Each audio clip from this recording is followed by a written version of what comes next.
Federal Drive is presented by GEHA, Government Employees Health Association, proudly providing health and dental benefits to federal employees and their families. Visit GEHA.com. Don't say they didn't warn you. Contractors are on notice that the General Services Administration's schedules programs will be under examination next year.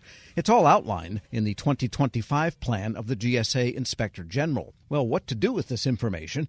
We turn to federal sales and marketing consultant Larry Allen. And I guess forewarned is forearmed. It should be. The audit report says exactly where the GSAIG is going to look. And as you alluded to, there are several parts of the multiple award schedule program that are going to be under the lens. This isn't too surprising because the schedules program is kind of a perennial favorite of the IG to look at. So for this year, they're going to look at one of our old favorites, the Trade Agreements Act. It should not be any surprise to companies, Tom, that with all of the emphasis being placed on secure supply chains and on supply chain management, Trade Agreements Act issues about where companies get their things from, where they are substantially transformed, that continues to be second only to price reductions issues in the multiple award schedules program compliance hall of fame. So if you're selling products or even if you're selling services and you're not sure where those are coming from, if you've subcontracted out some services, for example, if you know that the IG is going to be looking at TAA, your contracting officer is going to be looking at that and proceed accordingly. Right. So the content of what it is you're selling, you have to be able to justify that under the Trade Agreements Act. But under price changes, up or down, that has ebbed and flowed over the years. There was a time when that was a huge issue on the schedule.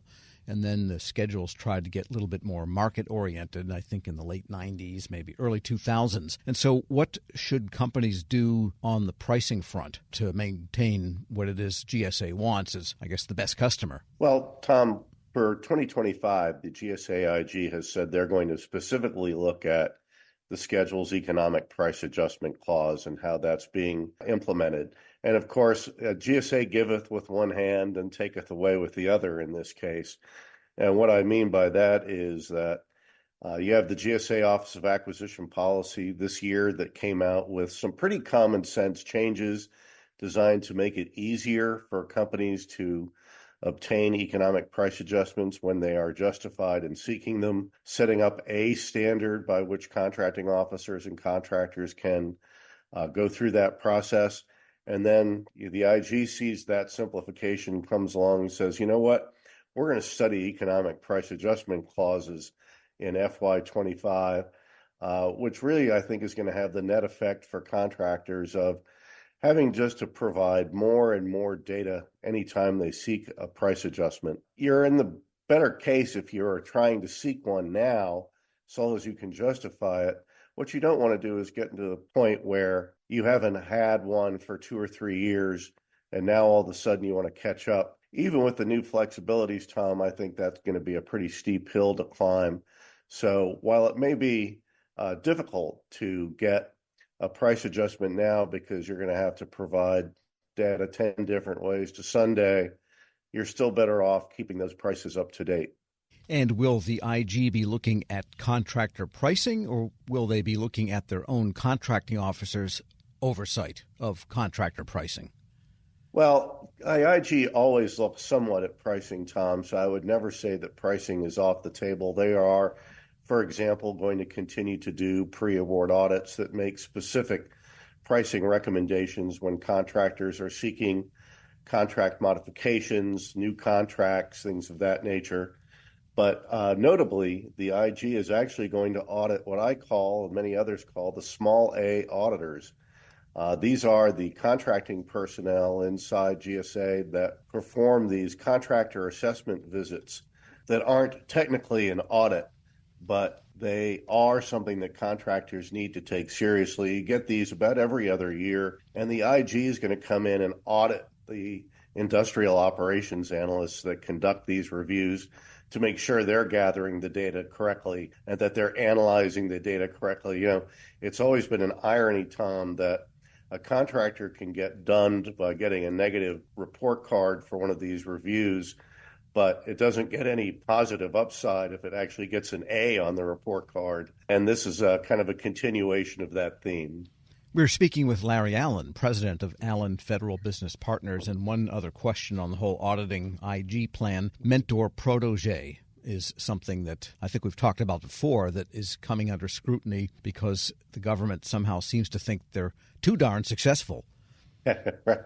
Right. And so this is definitely going to be an area that the GSAIG weighs in on, and it's mentor proteges and JVs, joint ventures. What they're looking for is to make sure that each part of those agreements is actually bringing something to the table, and not just bringing something to the table, but actually performing. So what they're trying to get away from is people who are storefronts, conduits through which a larger company can improperly claim some sort of socioeconomic status. They're also going to be looking at whether or not some of these companies are actually controlled by one another. Are they really separate entities, or are they different sides of the same coin? So again, the GSAIG is not alone in this. SBA has made this a high priority area, and I suspect that the VA will as well. So if you're in one of these JVs or mentor-protege agreements, you really want to make sure that you've got the paperwork done correctly before the government comes knocking on your door. You and I both had our eyes caught by an article in one of the major papers, the Wall Street Journal, that reported 40% of the market capitalization of the Standard & Poor 500 are under investigation by the Justice Department. And this could include some of the federal contractors who have the double burden of general economic regulation and federal-specific contracting regulation. Tom, we know well that government contractors are the targets of audits. We just were talking about the GSAIG, but it's not just the Inspector General that can come and look at you as a contractor. Many contractors have found out the hard way that the Department of Justice can come looking at their books during a False Claims Act investigation. So too can the Department of Labor for various labor and employment-related issues. The EPA can come in and look. The Small Business Administration can come and look at your small business subcontracting plans. That's just a handful of the alphabet soup here. And I think what was interesting about this article is it shows that whether or not you're a government contractor, industry, generally speaking, is under the microscope for being successful. And people want to understand, what is it that makes you successful? And are you ripping off the government? Are you ripping off your commercial customers in the offing? If you're a company, particularly a larger company, but not just the larger companies, Tom, you really need to make sure that you've got your back office in order, because people are looking. You're not being paranoid. They are actually taking a look at what you're doing. And if you're a contractor, that doesn't always translate into how you're performing on an actual contract. It can be some of these other issues as well. So don't go gently out into that world of business. With success comes scrutiny. Sure, and tomorrow we're going to be hearing from one of the attorneys at the Center Law Group on just the extent of false claims investigations that have been launched by Justice, and it's really record numbers now. Right, and anytime that people see, just to be honest, anytime you can see that you have a career advancement by pursuing a contractor for a high monetary settlement, that's going to be a strong incentive for any young DOJ attorney. Yeah, nobody wants to be the next Raytheon. Right. Larry Allen is president of Allen Federal Business Partners. Thanks so much. Tom, thank you, and I wish your listeners happy selling. We'll post this interview at federalnewsnetwork.com/Federal Drive. Subscribe to the Federal Drive wherever you get your podcasts.